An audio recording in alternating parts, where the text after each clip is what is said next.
I go now, my parachute cracked. Hello everybody, my name is Natminger, and welcome back to another episode of Simpleplanes. So, oh wow, sorry.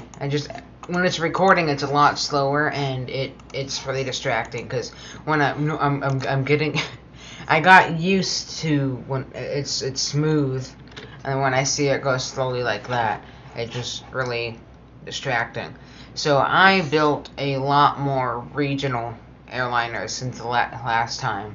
Let's go in order of new airliners again. So this is the RJ11. So based off of the 10, but longer and has a longer range.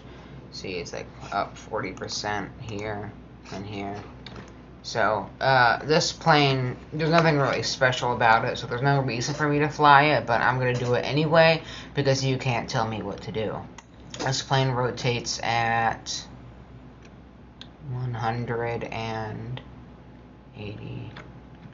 200 miles per hour, so it has to have a long runway. So next is the we just flew the RJ11. Next is the RJ12, which is a lot smaller, but I think it's supposed to have a lot longer range. Alright, so this next one is very interesting, the RJ14. So as you can see, these things are on rotating. So if you do this, you can see the engines actually start to turn. And what this does is create a rotating motion, which pushes the tail down and the nose up. So let's see what a normal takeoff is without the rotating. You have to rotate at, think at about 200 or 180. Yeah, like 170. Now that normally would be like, yeah, it's a decent takeoff, a lot better than the 11. But let's try it again, but with the rotation. But let's try it with the rotating engines. So yeah, you could rotate like 130, 140, which is not that drastic of a difference, but in like on short runways, it really helps. For example, on this runway, which is a lot shorter than the other one, then this is the north runway. Let's try to make it take off here without the engine tilt. See how late it is. It's difficult to tell what the difference is on a regular. Okay, so we took off at around, yeah, like right after this, like right around here, which, you know, isn't that short of a distance, but it's halfway down, more than halfway down the runway. Obviously, this is an unrealistically short runway, so it's like for old, I don't know, like World War II aircraft. So let's see what it is with the engine tilt. We take off a lot earlier. Oh yeah. Yeah, so last time we took off like here, but this time it was all the way back here, which really helped the runway, the takeoff distance. That's off. That's all the RJ10s, teens, whatever you want to call it. Let's go RJ20. You saw that one. RJ21 again is the same thing. I believe this one has a longer range. Last time I didn't say there's any difference. RJ22 and the 25. This is the new one. It's a lot longer, revisited wing. It has a type of flaps right here. Let's see how this baby flies. So this is the like general regional jet configuration with engines in the back and the wings and the detail. Nothing super special here. Just still a lot more efficient than the other RJ20s.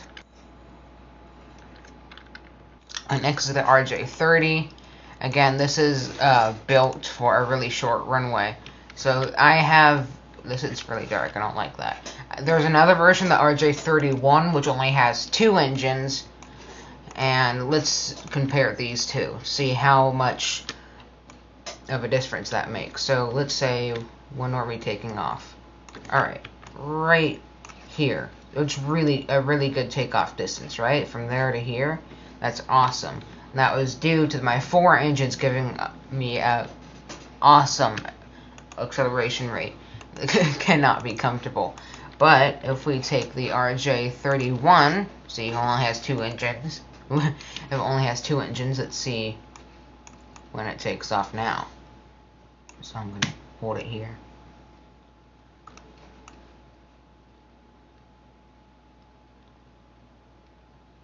Oh wow, yeah, that was similar, basically the same thing with the rotation.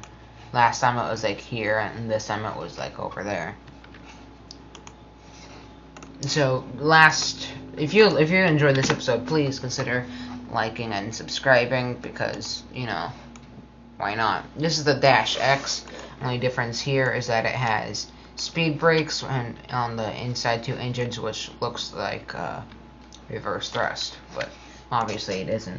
That doesn't exist in this game, I don't think. Here's the 30-MA, the male version, and the 30-WA, which stands for whack, because the landing gear is here instead of in the center. I was experimenting with that, but it doesn't work because these engines are in the way. 32, my god. This is the base plane of my favorite aircraft. 32 Max, right?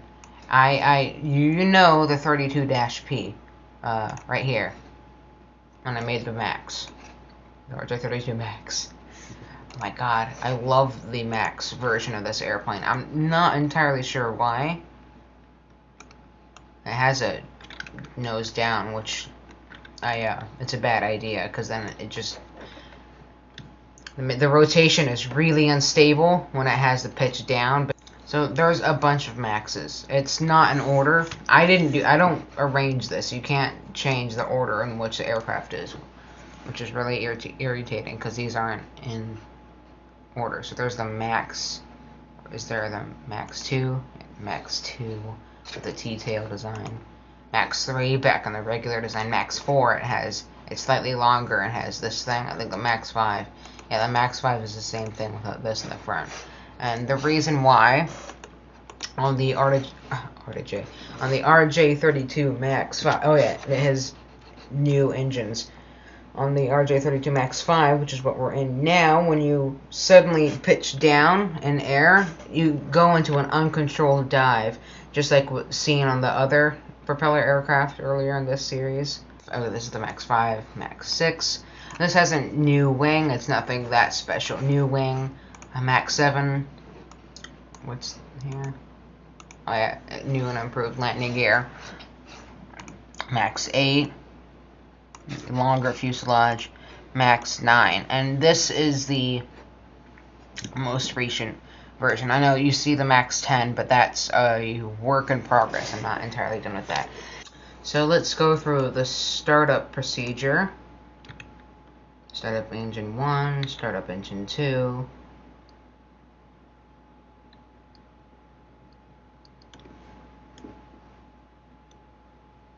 That's really cool, right?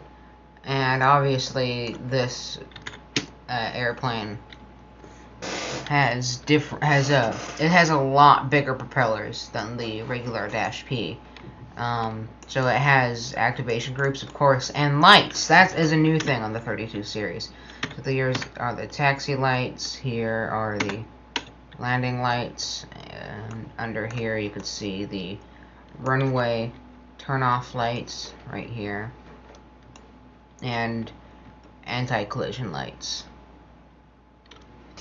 And there's one under here as well. Alright, let's get rocking it and rolling. Alright, toga.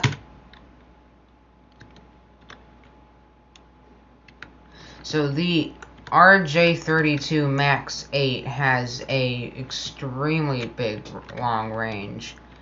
And it has, yeah, right here, the flap systems. As you can see, it's a little counterintuitive. It's a larger airplane. That was a really wonky takeoff. Let's do that again. It's a larger airplane, but has a nose wheel sensitivity is really getting on my nerves. There we go. I am done now.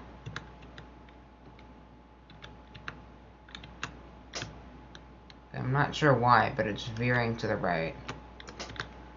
Anyway, this is a larger aircraft, but it needs a shorter runway. If you recall, that the Max 5 barely had enough room, but this aircraft took off at like here, at like the halfway part of the runway, which is weird to say for the least.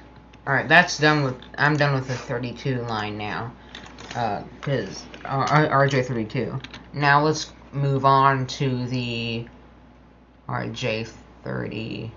Well, we did the 33. That's not new. Yeah, this has the really unstable 33-M, 34. Yeah, these are all experimental. 34-M, 35-M. This one, the 35-M.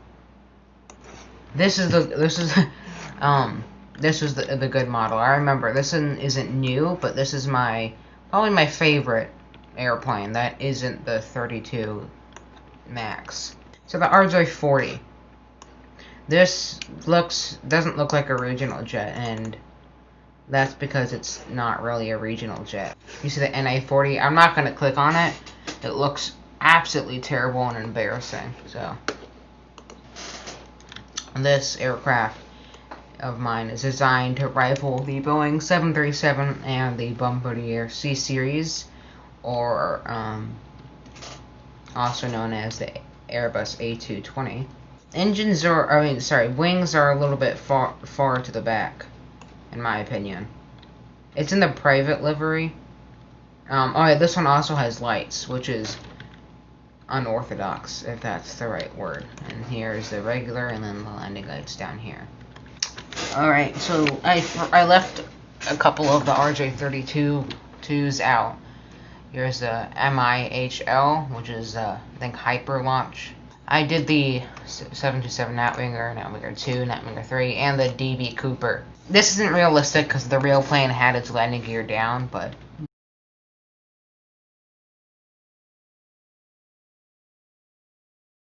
yeah, it has a little parachute, which is really cool. Like, oh no, my parachute cracked. Here's a 757, one of my favorite aircraft from Boeing. To the 200, the 300, to the 767. Ooh, and I'm gonna end this episode here. This looks like a monstrous mess, and in some cases it kind of is. But it's the landing gear of the 767, obviously. So I raise this thing. Right? No, yeah. Press 2 and turn on the thing. And like the gear tool, I love this gear tool. I don't know why, but gear tool is like my favorite thing. And isn't that awesome? Well, I mean, the braking isn't that great because then the gear tool goes back into effect. That is all for this time. I hope you had a fan-flippin-tastic day, and I'll see all of you in the next video. Goodbye!